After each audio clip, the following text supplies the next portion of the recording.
Your Excellencies, good morning, good afternoon, good evening, all invited guests. Let me say what a great honor and privilege it is to welcome all of you to this inaugural African Caricom Summit. And I want to extend my sincere gratitude to each one of you here today for taking time out of your very busy schedules to attend this historic summit, which seeks to unite people of African descent across continents. In the interest of time and due to the tight schedule, I would just like to outline the proposed program for today. Our first segment will feature opening statements from myself, the chairperson of the African Union, and also the chairperson of Caricom.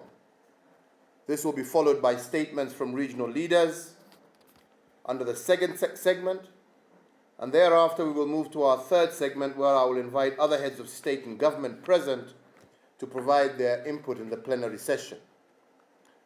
This session will be followed by our fourth segment, which will have statements from heads of regional and international organizations, and this will draw our deliberations to a close, upon which the Kenyan Cabinet Secretary for Foreign Affairs will present the key outcomes of our deliberations and close the summit. So, Excellencies, let me proceed now and make my opening statement.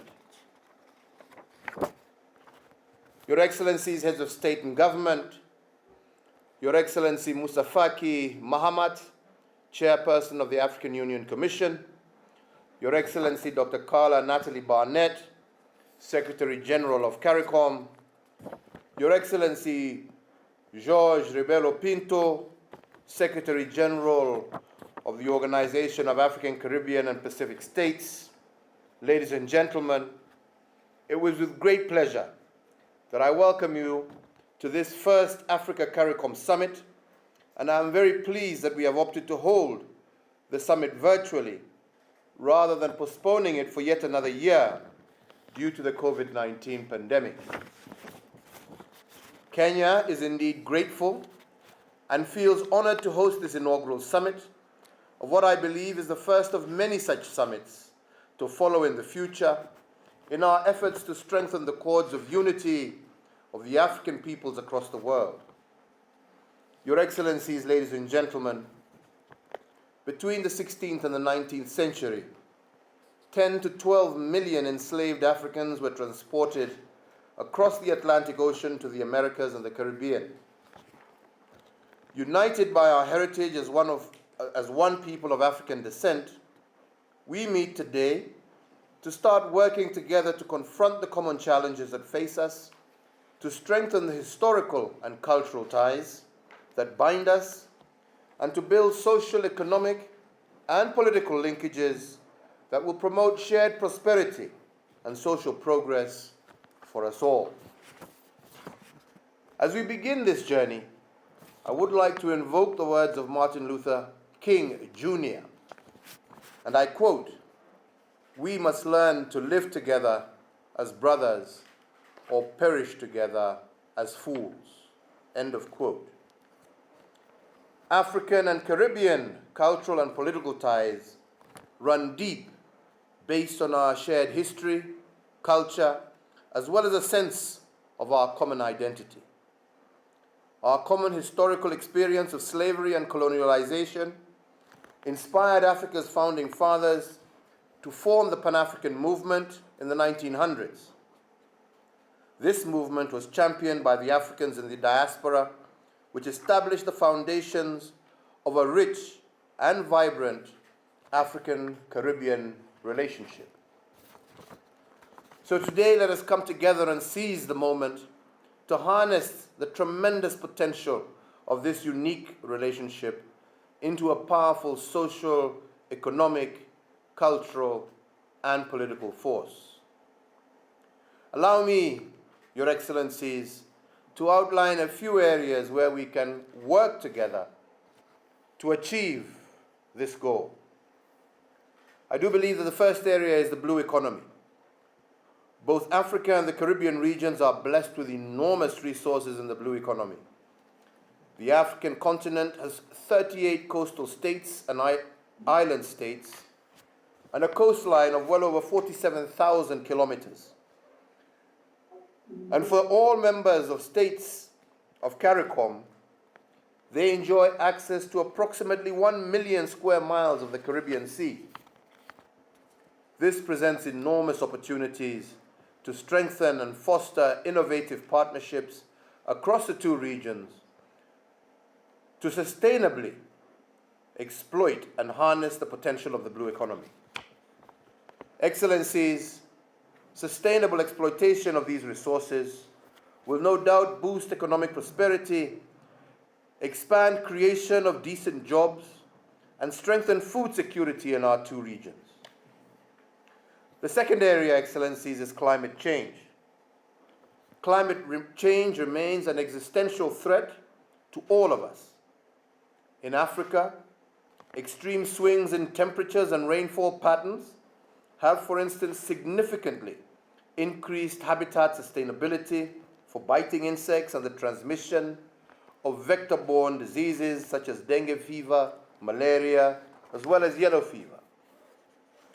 An estimated 94% of global malaria deaths occur in Africa, an epidemic that often occurs after periods of unusually heavy rain.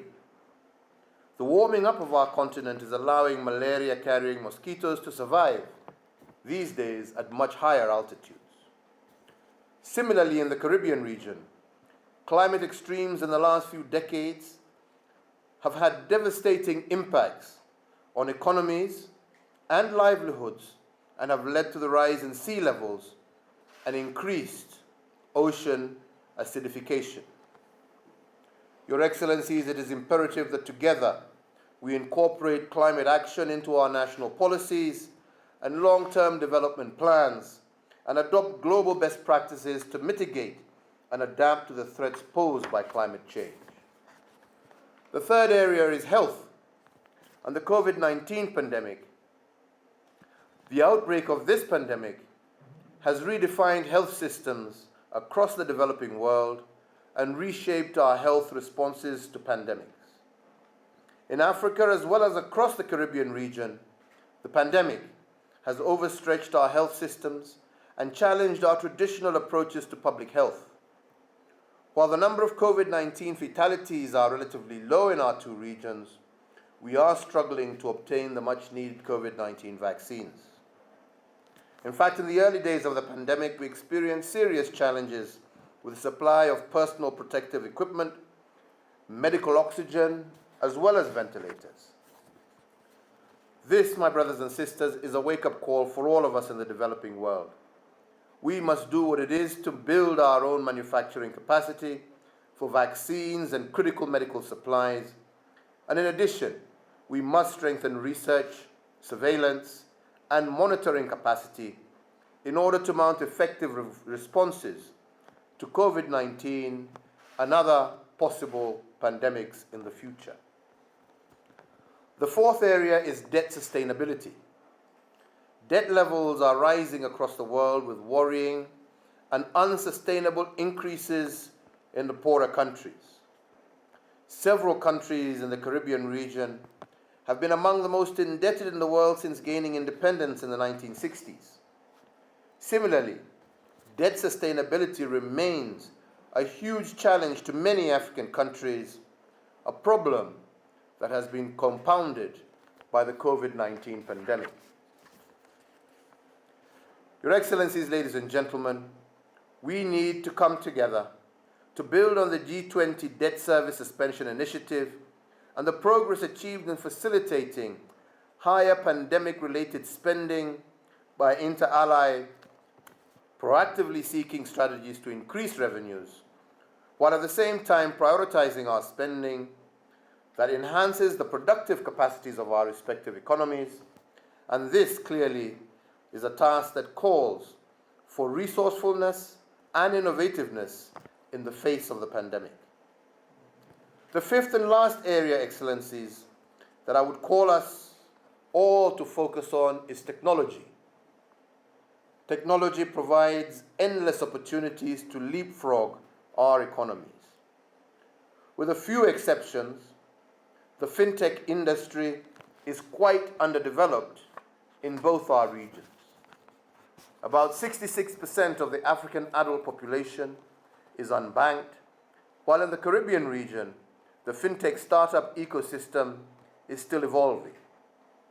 We have, Excellencies, an opportunity to develop collaborations that will enable us to create a raft of tech-based products and solutions that will promote financial inclusion by providing improved access to affordable and efficient financial services, especially to the unbanked.